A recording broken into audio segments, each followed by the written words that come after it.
How does it feel watching an 8-year-old lose her mother to painkillers? Don't get me started. 2 years ago, I received a call while on the road with a customer, having dinner with a customer. And the call basically was from my sister telling me that I now had custody of my niece at the time, who was 6-year-old.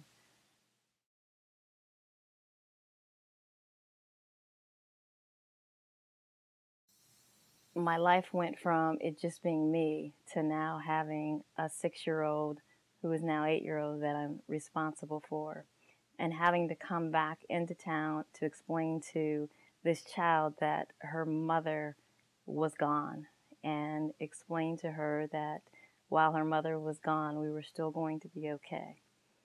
She asked the question,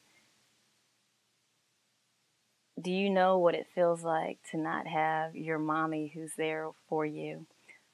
When you see your other friends who have their mommies and their daddies that play with them, that are there for them, that attend events with them. And when I sat there and I said, well, you have me.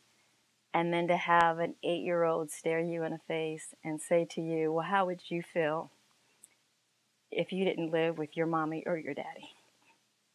Or if they left you? And to have an 8-year-old say that to you, there is nothing that you can say back.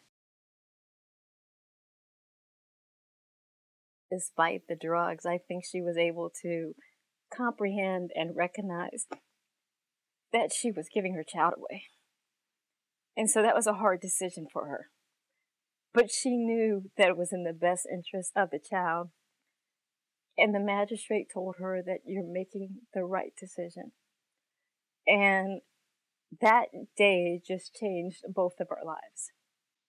If I had to go back 5 years ago and say that this would be my life, I would just say, never. I mean, that's a movie. That would be a movie that I would not say that I'm willing to play the part for. But unfortunately, that movie has turned into my life. And whatever it takes, I'm going to make sure that she's afforded